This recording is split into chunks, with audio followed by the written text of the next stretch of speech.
Hi, everyone, and welcome to our weekly seminar. The speaker today is Sara Veneziale, and the title of her talk is Machine Learning Detects Terminal Singularities. Great. Thank you very much for the introduction and the invitation. I'm very happy to be speaking here.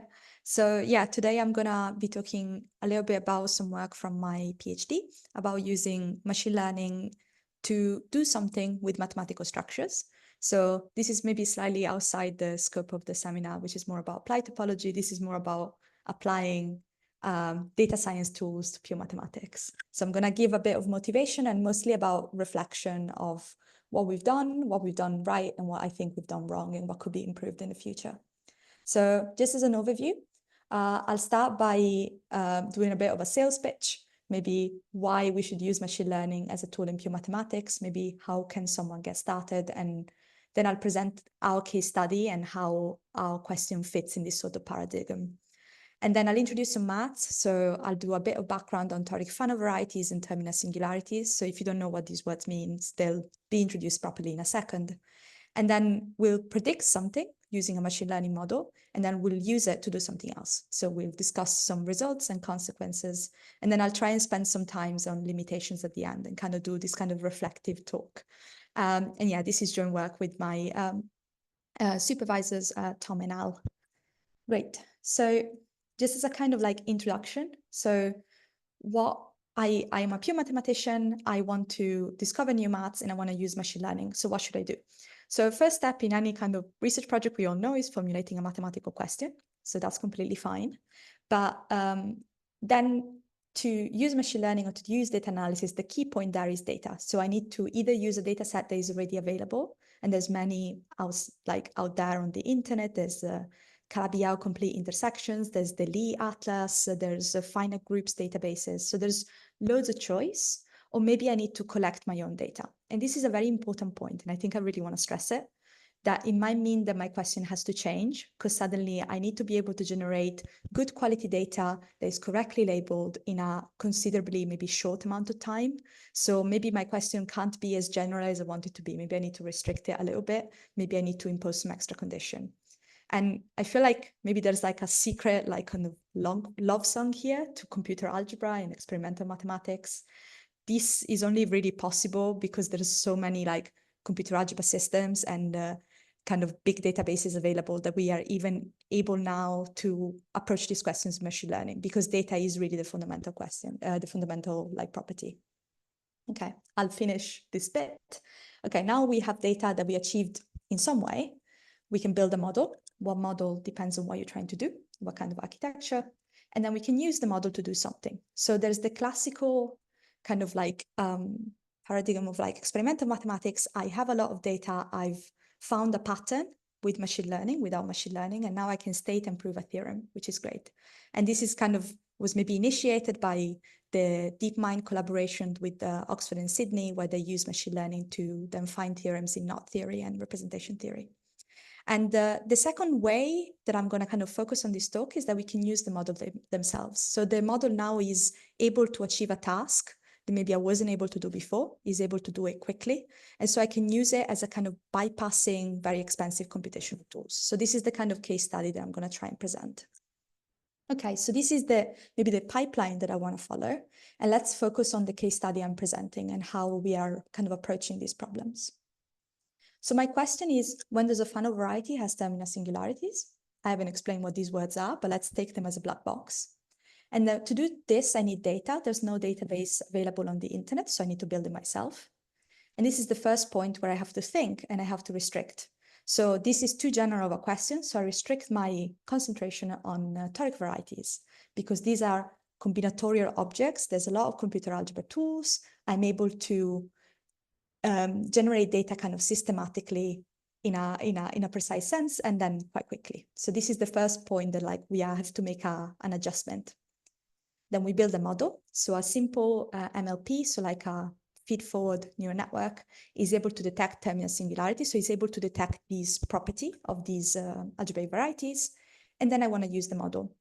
So partly this inverted commas inspires a new algorithm to achieve this this goal, because it maybe highlights that more research was supposed to be done, and then we went and proved something.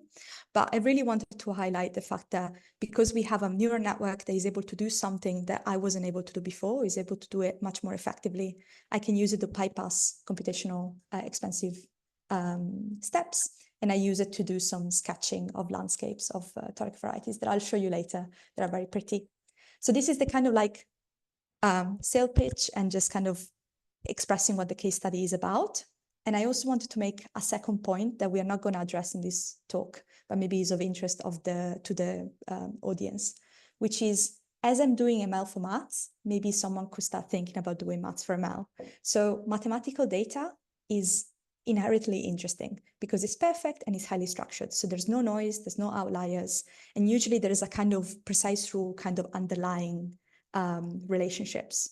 So it could be thought as, while doing machine learning on mathematical data, I could also kind of use it as a testing ground for machine learning. So I could think, oh, deep learning is not learning this property very well. Why is that the case? Because I know there is a precise formula. Why is this not being learned? So this is something that maybe could be future work of like things that we might think about more. Okay, so this was my kind of introduction. And now I wanted to just introduce some of the maths and introduce and motivate a bit more the problem. But yeah, if there are any questions, please stop me. Seems okay? Okay. So my research topic or area is algebraic geometry. Maybe this is not news to anyone, but algebraic geometry is the study of those shapes that are solutions of systems of polynomial equations. And most importantly, these shapes can be smooth, like figure A, or have singularities, like figure B and C. So these figures are not very good because they are over the real numbers, while I'm always going to be working over the complex numbers. And also I'm always going to deal with like projective algebraic varieties, and these are not compact. But this is just to kind of give a pictorial representation of what I think of a singularity. So I think of these kind of points at the origin of these two shapes that, if I were to like draw a tangent space, it wouldn't be a plane, it would be something different. So this is what I would like to study. And most importantly, as any mathematician, I like to classify these things. So I'm interested, can I write down a table where I list all of them up to some kind of equivalence? So in dimension 1, this is very easy. So algebraic curves are classified by the genus. So these are curves of the complex numbers. They are surfaces of the real numbers. That's why the pictures are two-dimensional. So if I look at the genus, I have the sphere in genus 0. I have the torus in genus 1, and I have, as an example, hyperelliptic curves in genus greater than 1. And this also is very nicely characterized by the curvature. So I have positive, 0, and negative curvature. So this is a very, very nice story. Algebraic curves, we understand them. So we would like to do this in higher dimensions as well. And this is where the minimum model program comes in. So the minimum model program aims at classifying these algebraic varieties, so these shapes, up to small modifications, which are birational transformation. And it specifically shows, and it's conjectural in certain cases, it's proven in other cases, that varieties can be decomposed into pieces of basic 3 types. So they can be Fano, they can be Calabi-Yau, or they can be general type. And these kind of mimic the curve story from before by saying that they're positively curved, flat, and negatively curved. So, okay, I started off with all of the algebraic varieties. Now I kind of know I can decompose them into these basic pieces. So maybe if I want to classify them, I should look at these. But does it even make sense to classify something? So in case of the Fano variety, it actually does make sense, because we know that there are finally many smooth Fano varieties up to deformation in each dimension. So I'm actually, theoretically, I'm able to sit down and write down a list. So in dimension 1, we have one example, that's P1, this is classical. Dimension 2, we have 10 Del-Pezzo surfaces, this is from the 19th century. In dimension 3, we have 105 families, and this is Maureen Mukai's work. They build on work of Del-Pezzo and work of Fano. And I think this is kind of Fields medal work. Like, it was really, really hard to find the 105 families. I think they also got it wrong initially. They were missing one family, and they had to add it up later. And we don't know anything about dimension greater or equal than 4. And the kind of approach from lower dimension, it's hard to see how it generalizes to higher dimensions. So this is kind of a big problem. But it's still finite, so maybe there's something we can think about. Unfortunately, smooth is not really what we care about. So we said at the beginning, these algebraic varieties can be smooth or they can have singularities. And that's because smooth is not the correct setting of the minimum order program. So if I'm running this program on algebraic varieties and I end up with these basic pieces, they're not necessarily smooth. So they actually have some kind of mild singularities, but this is still fine because there are still finally many Fanos in each dimension with singularities about the complexity. And this was due to Picard in 2021. So my story still is fine. I can still write down a list if that's what I want to do, but I need to now introduce the singularities and even less is known. So for the purpose of this talk, we look at what we think of the correct building blocks being as admitting mild singularities, and these are Q-factorial and terminal. So Q-factorial singularities can be thought of as being like orbifold singularities. So instead of being a manifold, I'm kind of quotienting by a finite group. And terminality is the kind of most restricted class singularity that needs to be admitted for the minimum order program to work. So these are kind of like things I cannot get rid of by doing blow up or something like this. And even less is known by the classification. So we have some results for smoothness, but three-dimensional is not even known when we kind of are opening up from smoothness to these type of singularities. Okay, so this is the kind of background, and what's our question? These singularities are important. Can we detect if a Fano variety has a worse terminal singularities? Can we use machine learning to do this? And this is the first point where I said, okay, I want to use machine learning because it's such a powerful tool. I want to collect data. Suddenly, this question is too general, and I can't collect data in general. So we switch, and we only consider toric varieties, which is a very specific class of algebraic varieties. That's because we need to generate a lot of correctly labeled data in a relatively short period of time. And for general Fano varieties, I don't actually know how to answer this question in a general case. So I'm not able to generate correctly labeled data. So I move to the toric setting because there I have algorithms that I'm able to tell whether a toric variety has this property. Okay, so I have an algorithm that is able to do this. So someone could make the very fair point of why do I need machine learning to do it at all if I already have a computer algebra system that can do it? Well, that's because even if we have a systematic method to check terminal singularities, we lack an efficient method. So we're going to see later what it actually entails in a specific example, but checking terminal singularities in the context of toric Fano varieties relies on lattice point count. And if anyone has ever had to do lattice point count in high dimension, they know that it explodes and suddenly it takes a very, very long time. So if I want to generate loads of data, I want to look at like pattern recognition and kind of like study how these varieties sit somewhere. I don't want to wait my entire life to like check if something is terminal or not. I like to have a kind of quicker way. So maybe machine learning can answer this question. Okay.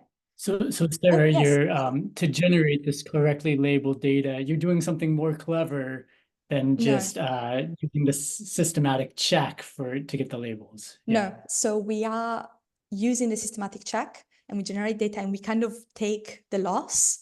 We just accept that there's a kind of time constraint at the beginning, but then the point is I can then train a model that then can make everything faster at the end. Yeah, right. But right. This is this we cannot kind of get out of. I guess maybe there's a argument to make some kind of unsupervised thing, so I don't need label data at all, but we haven't tried this. Okay, cool. Any other questions? No? Great. I wanted to give more motivations because up until now, maybe you are on board with me or maybe you think, why would you do this? So I want to give very specific motivation of why I specifically care about it. Then maybe also links to why I want to kind of sketch landscape of these objects. So just to give more motivation, because of previous work, I wanted to visualize the landscape of Q-Fano toric varieties. So these are toric varieties that are Fano, so they're positively curved, and they have this specific type of singularities, they're Q-factorial and terminal. And I wanted to visualize it in R2, so on the plane, using two constants, which I'm not going to introduce properly, but they are the growth coefficients of something called the regularized quantum period. So just to give context, the regularized quantum period is a conjectured complete invariant of the formation family of Fano varieties, but it's definitely like a very fine invariance, and it can be thought of as just a hypergeometric series. So I have coefficient CDs here that are basically counting curves in my variety of a certain degree going through a certain number of points. So these are Gromov-Witten invariants. But what we should, for the purpose of this talk, just think about the fact that if I'm given a Fano variety, I can associate to it an infinite list of coefficients, the CDs, that are holding a lot of information. And in previous work, we showed that the logarithm of the CDs has its growth is completely determined by two constants. So the logarithm of these coefficients, that are coefficients of my hypergeometric series, grows basically linearly with a subleading logarithmic term, where D is the dimension of my variety that I didn't write on the slide, and I apologize. So here I have A and B are two coefficients that completely depend on the geometric structure of my original variety, of my toric variety, and D is the dimension. So someone could say, okay, I had this hypergeometric series that is supposed to hold all this information. I know its asymptotic growth is really just governed by two constants. So I can use the constants to plot my algebraic varieties in the plane, and I can look at them, which is very nice. So we did this for a very specific case of toric Fano varieties, which are weighted projective spaces. And we got a very nice picture, which is this one. So we used A and B to visualize terminal weighted projective spaces. So this is a Picard rank 1 toric Fano variety. We'll see later what this Picard rank means, but just keep it in mind as it's a specific case of toric varieties. And we were able to generate all this data to produce this picture, because in the case of Picard rank 1 toric variety, we have a very fast criterion that determines terminality, whether they're terminal or not. So we are able to check whether our weighted projective spaces are terminal really quickly. This is not available in general for toric varieties, and this was where the question was, can I get a picture like this? Can I generate all this data to then plot it and have a picture for higher rank? Just to pass the picture a little bit, because I realized that it's slightly small and maybe not very readable. So here on the two axes, I have A and B. So these are these growth coefficients from the regularized quantum period. Each point corresponds to a weighted projective space that can be thought of as P, A0 to AN. These are the weights that determine my weighted projective space. And I'm having dimensions range between 3 and 10. So the color is by dimension, and it goes from the bottom to the top, which has 10 dimensional. And we plotted every weighted projective space that is terminal, whose weights are bounded above by 25. That's just because we wanted to find a bound to just plot all of them. And this is I like this picture a lot because it shows a lot of geometric kind of structure that maybe we weren't expecting. In each family, the smooth weighted projective space is just Pn, so it's just projective space, and it's on the nose of each one of these kind of shades. The number of peaks that you see depends on the dimension. So this is a 10-dimensional splodge. There's 10 peaks. There's also like a kind of gradient of where the singularities lie, and there's a lower bound of each of these splodges that can be made precise. There was a lot of geometric information. I thought this was really exciting. And the idea is, okay, can we do it for like general toric varieties? Ask a question. So the the colors, the dimensions, do they overlap? Or are there WPSs of different varieties that have the same A and B, or different dimensions that have the same A and B? Yeah. So the dimension, they do overlap. So if I was plotting it in 3D, taking the dimension into account, they would be completely on different things. And that's because I guess I'm kind of ignoring that it does have an extra dimension term. But yeah, so they do overlap, but yeah, it was kind of still interesting because within the splodge, there is a kind of lower bound here that my dimension 10 will never go lower than that. But yeah, there's no upper bound. Well, right. There is an upper bound because I have finally many. So I guess eventually I get to an upper bound, but not a precise one or like a strict one. Okay, cool. So I was going to go. Have a yes. Comment, as in they look like hyperbolic polygons somehow.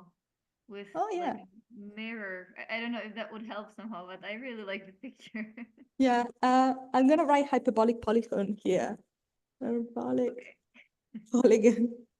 Yeah, no, there is like, because I guess if you draw like lines from the nose to kind of each of the peak, I can tell you their specific families as well. So like it's like P1 something something something and P11 something something something. So it's there's a lot of structure that is like kind of was hidden. And the idea is like, is this just weighted projective spaces are cool, or maybe it's general, or is there something more interesting going on?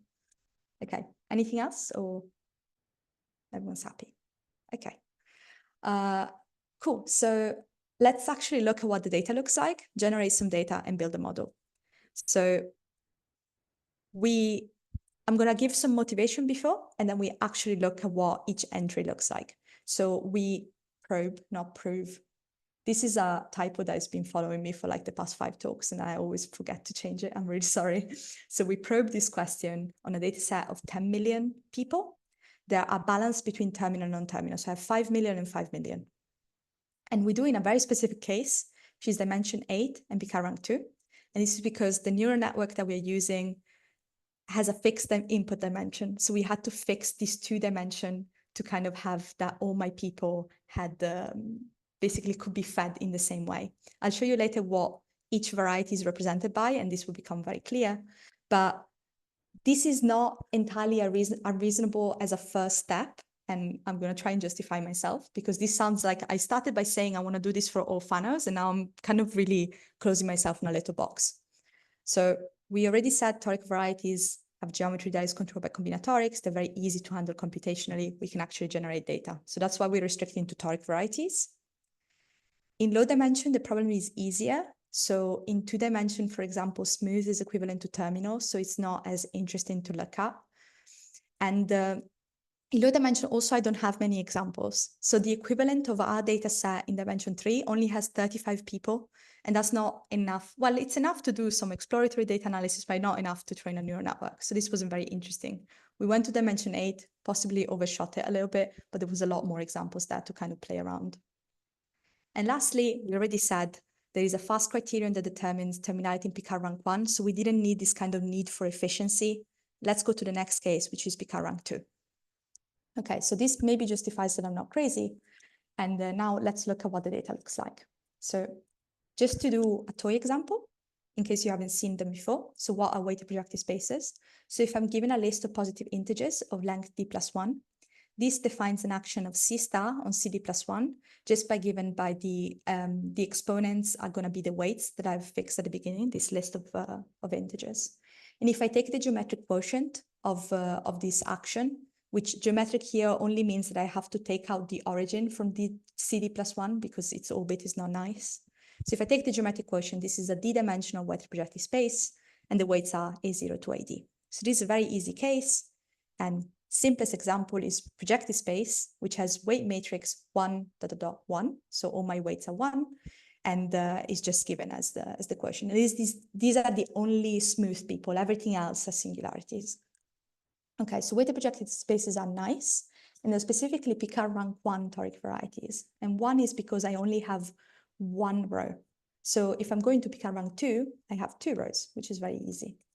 So for Picard rank 2 varieties, I have a 2 times d plus 2 matrix, which is given by A1 to AD plus 2, B1 to BD plus 2. And this describes an action. Instead of being of C star, is C star squared. So it's a 2-dimensional torus. And again, the action is determined by the weights of my original weight matrix. And I need to take a geometric quotient. Sadly, the geometric quotient doesn't look as nice as before. So I have to take out some horrible linear subspaces. So I need to take out S plus and S minus, which are defined as these 2 linear subspaces from CD plus 2, in order to make my quotient actually an algebraic variety. This is in the concept of like geometric invariant theory. So once I take this, I take the quotient. If these 2 linear subspaces I've taken out are actually are at least 2-dimensional, then the quotient is in, truthfully, a d-dimensional toric Fano varieties with Picard rank 2. So now that we have that kind of representation here, I'm going to remake the point that I made before. So when I'm fixing the dimension and the rank, that means that all my weight matrices, which is the way I'm representing my varieties, have a fixed dimension. And that means I can fit them in a neural network without doing any changes. If I'm looking at varying rank or vary dimension, suddenly all my weight matrices have different sizes.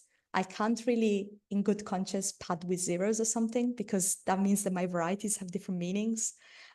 So we kind of fixed dimensional rank to have this niceness of having like the input dimension being constant. Currently working in maybe relaxing this and dealing with input dimensions of different sizes, but this is future work. Okay, silly example. So product of weighted projective spaces are Picard rank 2 toric varieties. So for example, P1 cross P1 is given by the weight matrix 1, 0, 1, 0, 0, 1, 0, 1. So this is very nice. It's kind of a block matrix of the two weights of the weighted projective spaces. Okay. So this is the presentation we deal with. But as I said before, we need to do some kind of like systematic checks on the singularities. And we don't actually do this with the weight matrix representation, but we do it with a different representation of toric varieties, which is the fan. So as I said, toric varieties are nice. They have all this combinatorial data. So specifically to each toric variety, I can associate a combinatorial gadget, which is called the fan, and it's spanning polytope. So a fan is just a collection of convex cones in Rn. And a spanning polytope is the convex hull of the primitive generators of the one rays. And I can find P by solving an integer linear system where I'm trying to find E1 to En plus 2 in Zn. So these are integer vectors such that they satisfy this equation, where A1 to An plus 2 and B1 to Bn plus 2 are just the entries of our weight matrices. So here I think N should be D if I was following the same notation as above. Just to give an example so we are on the same page, if I'm given the toric variety given by this weight matrix, 1, 0, 0, 1, 1, 1, 1, 3, so this is a two-dimensional Picard rank 2 toric variety, then this corresponds to the yellow polytope, where the solution E1 to E4 are 1, 0, 0, 1, minus 1, minus 1, minus 1, minus 3. So this is a standard thing to do. So if you give me a weight matrix, I can give you a spanning polytope, and I can use this to do combinatorial checks that correspond to like singularity types of the corresponding variety. So specifically, what does this mean? We wanted to check something about Q-factoriality and something about terminality. So we use the polytope. We check that the polytope is symplectio, and that's equivalent to the original variety being Q-factorial. And we check that the polytope intersected with the underlying lattice. In my previous picture, this would be Z2. We check that the intersection is just the origin and the vertices of the polytope. So this is a kind of empty polytopes. They don't have a lot of lattice points inside. And this is exactly the point. To check terminality, I need to do lattice point calculations, and they explode in high dimension. So in our example, this is not terminal because I have these two red lattice points that are inside my yellow polytope, and they shouldn't be there. So that means these singularities are more complex, they're not terminal. Yeah, what's the problem with terminality? We said, so Q-factoriality is easy to check. There's also like a equivalent that doesn't require you to build the polytope. You can check it directly on the weight matrix, but terminality involves this lattice point calculation. It involves you to take the weight matrix, go and build the polytope, do lattice point counts, and this explodes in high dimension.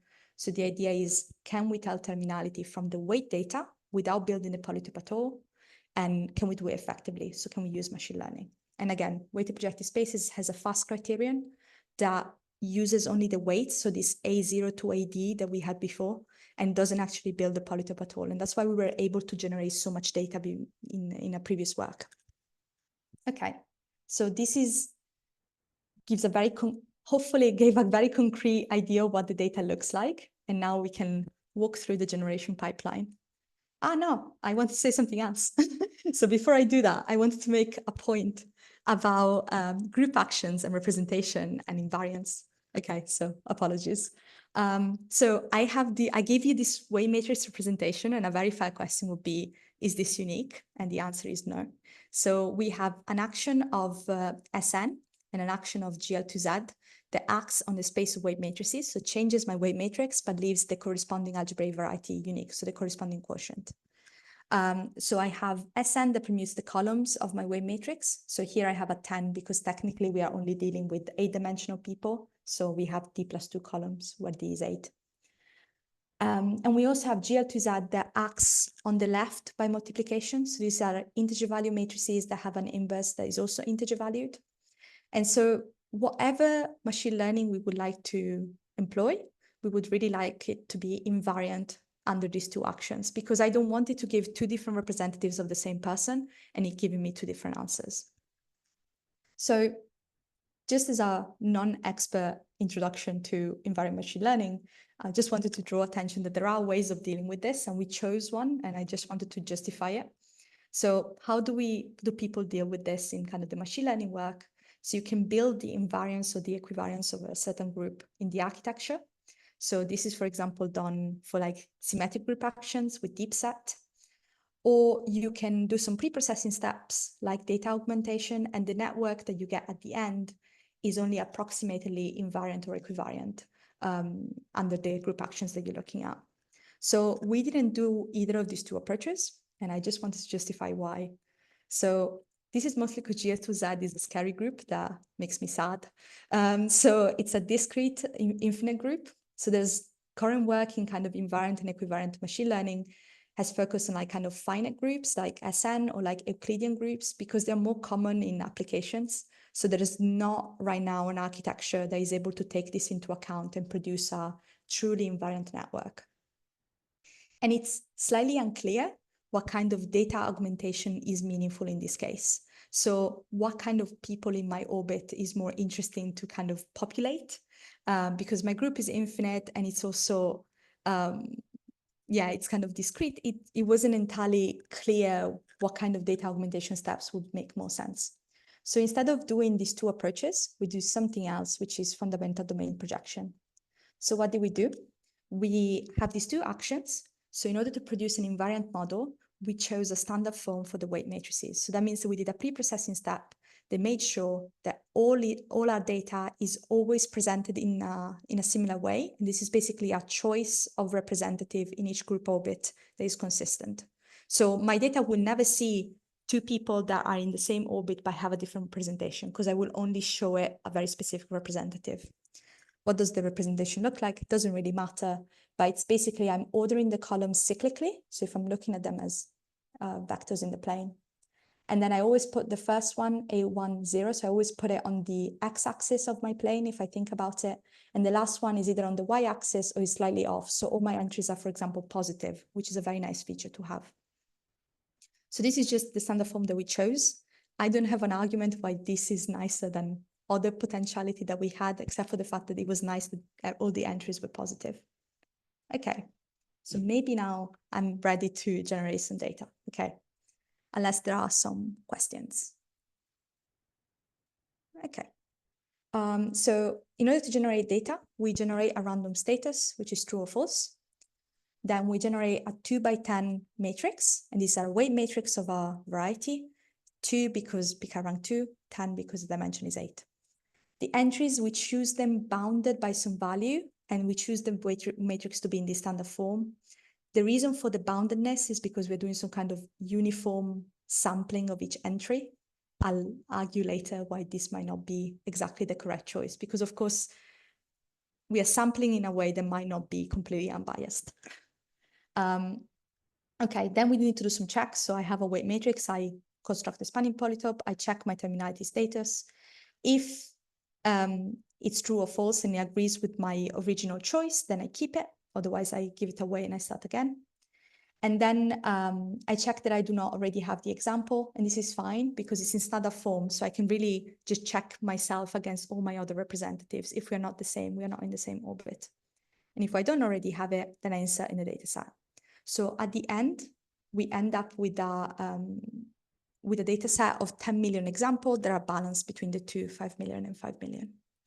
And I want to feed it into, hello, yes?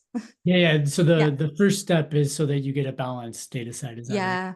Yeah, we could have just generated and then cut them at the end, but I don't know why we did this. But it was just to make it balanced.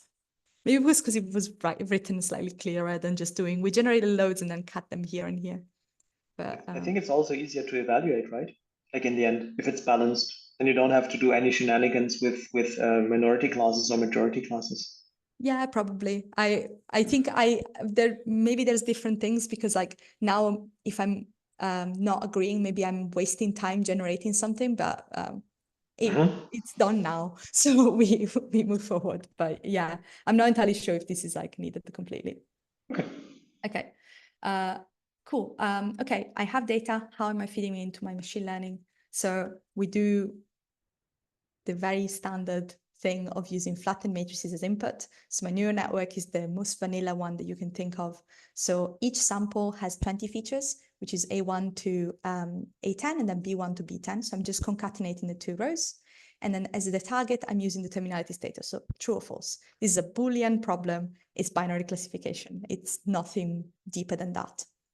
And we train an MLP of 3 layers of like roughly 500 neurons each. So it's definitely not huge. Takes the flattened matrices as input, and we train it on 5 million samples that are balanced. And then we test it on the other 5 millions that are also balanced and unseen. And we end up having a 95% accuracy on testing of detecting this property. So I think I need to make a note of like, Al, my supervisor, just replied to the email when I saw sent him this being like, this is really, really surprising. Because I think maybe if you work in the field long enough, you kind of surprised that machine learning is able to do this, because it's like the neural network is not kind of going away and building the polytope and doing lattice point count, I don't think. Or if it is doing that, it's doing it very quickly. And that's also surprising in its own way. So yeah, this 95% to me now seems like, oh yeah, of course he was able to tell it. But at the time, it was very surprising that it was kind of able to even just achieve this. And I'm unsure why it's doing it. That's also a point. Okay, just so that I don't look crazy, I wanted to share the training curves because we use 5 million samples, we generated 10 million. So that seems like a huge amount of data, especially because I told you that it's expensive to generate. So this is a plot of training samples versus accuracy on training and testing. And we see that if we just trained on 1 million, then we would achieve only 88% on training and much lower on testing. So we were kind of trying to bridge this gap, and increasing training data seemed to be the thing that did it. But yeah, we ended up having to generate maybe slightly more data than we wanted to. And I'm going to address this in the kind of limitations later. Cool. So we have a model that does something now. What do we do with it? So I'm going to put inverted commas around that inspires at some point, but the model maybe inspires a new algorithm that we went and proved rigorously that tests terminality for toric Fanos in Picard rank 2. And this does it directly from the weight matrix. So we didn't have this type of methodology before. So we had to go and build the polytope and do this also kind of lattice point count. So now we have a kind of clearer, and you give me the weight matrix, I can do some kind of simple checks on the entries and tell you if it's terminal or not. This is 15 times faster than the original method, so this is already a win. But I really need to say that the model and these new algorithms are not related in any way except philosophy, so they're not doing the same thing. As an example, the algorithm that we went and proved deals a lot with like divisibility and really the integer structure that my matrix had. Well, the neural network sees my weight matrices as kind of standardized, because this is common practice in neural networks. You want your entries to be between 0 and 1 or -1 and 1. So we are losing completely the integer structure. They're not doing the same thing. But I include it. It's a spin-off. It's a kind of nice result that we got out of it. The thing I really want to talk about is the fact that I now have a model that is not 100% accurate, but is able to tell me something with 95% accuracy really, really fast. And that's what I wanted all along. So it allows us to explore this landscape of these geometrical shapes by quickly generating a large amount of data. So to put this into perspective, so if I were generating just one sample and checking whether it was terminal or not, the new algorithm is 15 times faster than the original one. The machine learning model is not 100% accurate, but it's 450 times faster. Also, because of how machine learning is written and these libraries are super optimized, they really benefit from like batching. So if I was testing 10,000 samples all at the same time, I could just throw it on the GPU and I can get up to 30,000 times faster.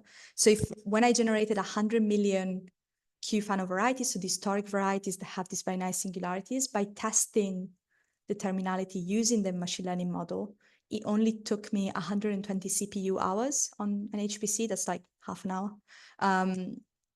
If I were to use the original algorithm, that would have been an equivalent of 300 CPU years, maybe a lot more CO2 emissions. So it's maybe a nice thing of like, if I want to do some kind of general exploration and I can bear the beginning of generating data, I can then train a machine learning model that is able to kind of bypass this really expensive computational step, which I thought was really nice. Cool. I see that I'm almost at my 40 minutes, but probably already at my 40 minutes. I'm going to try and wrap it up. So I said something about exploring the landscape. So these are some pictures. Sadly, they're not as nice. So this is specifically for Picard rank 2 in dimension 8. It's 100 million points. They've been checked with machine learning, so maybe not all of them are actually terminal. In the left-hand side, they are colored by Fano index, which is an invariant of Fano varieties. And again, there's some structure that maybe we can recover that I can give you like the kind of rightmost vertical bound and the lower bound. I can write them down precisely. So it's new research should come of it, and like doing it more generally in more toric varieties. I just want to make a very small point about the frequency map. So this is a color heat map of the toric Fano varieties that we've generated. Is 100 million. And someone could say, oh, so nice. There's a kind of like cluster above that looks like, oh, is it more likely that they're like high up there, that they have this high Fano index? And this is something we did wrong. Our varieties are kind of sampled from uniformly from something that isn't really uniform. So like our weight matrix have entries that are bounded by something because that's what we wanted to do. But that meant that like I'm more likely gonna have a Fano index around 35 than I am to get it lower, but that's completely dependent on the bound that I put.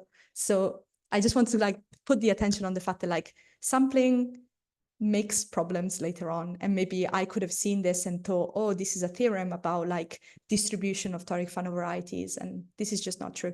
It's just a kind of like hiccup of the sampling that kind of got carried over up until here. Okay, these are more plots. So superimposed, we have some product of weighted projective spaces. We have some smooth people. I'm not sure why they cluster all high up there. So this is, again, is this new mathematics? Is this a sampling problem? I'm not sure. Yeah, so if I have 2 minutes, I'll just conclude on some limitations and then we can do some questions. So one of the first limitations is we have poor outer sample performance. So without going into the details, because we have generated this weight matrix with a bound on each entries, if suddenly I give it the model weight matrices that have entries that are very much outside of the ranges seen, it performs really badly. So this is a problem. Of course, our network is not approximating a general result, it's approximating something specific. So it's slightly unclear what it's doing. So is this a problem with neural network? Is it approximating an actual fact about weight matrices with small entries? I'm going to skip this, and I'm just going to mention that we had to use more training data than we would have liked. 10 million took still quite a few weeks on the HPC to generate. We're currently working with a group from a summer school this summer on dealing with group actions differently, and this seems to improve how much training we need to have in order to get the similar kind of accuracy. And then, yeah, in general, it'd be nice to get more plots, extract geometric informations from these sketches of the landscape, and deal with more general varieties. And even just going from like Picard rank 2 dimension 8 to general toric means that fixed input size is a problem. So we are also working currently with the group from this summer, kind of relaxing this. Can we use an architecture that doesn't need this? And I'm going to stop here, and thank you. Thank you so much. So maybe I would invite everyone to unmute themselves and give a round of applause for our speaker today.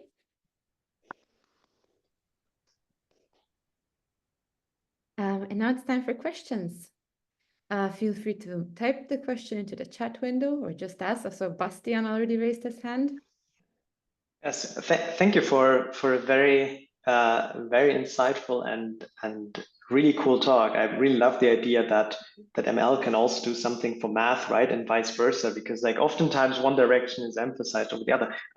So one question about the theory behind that I had is like, do you have something like a universal function approximation theorem for this type of problem with the MLP? Because I really love, I mean, as someone doing also a little bit of ML every once in a while, right? I really love the idea that once again an MLP can be useful here, right? So that's pretty cool. Do you have any theory, any additional theory backing that up potentially?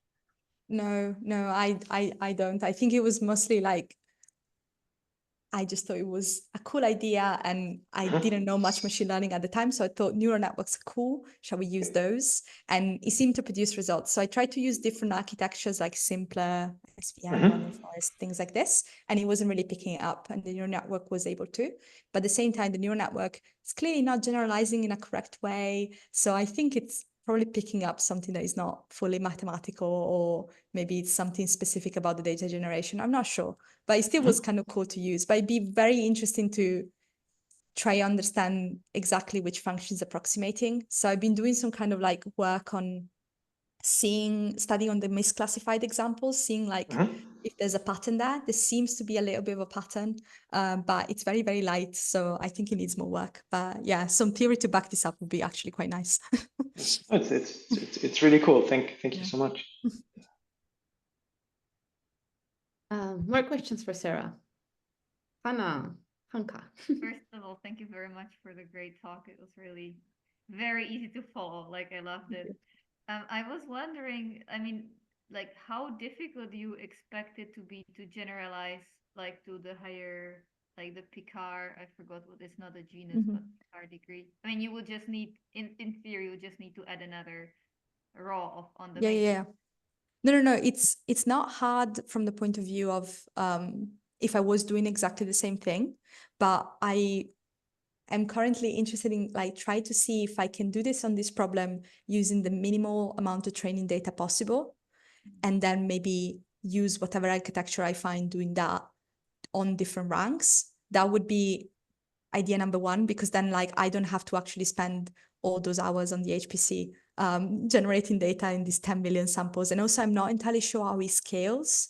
Like, how does the complexity of learning a higher rank thing means that I need a lot more data, and I'm a bit scared of that.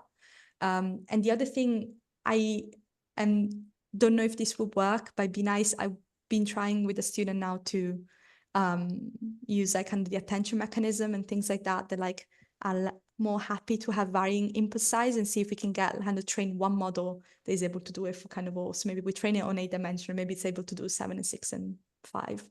But yeah, I'm not entirely sure if it would work, but yeah, like if I was applying exactly the same architecture and things, potentially it wouldn't be that hard, but I'm just not sure about scaling laws in this case and how the training data kind of maybe explodes. I'm a bit scared.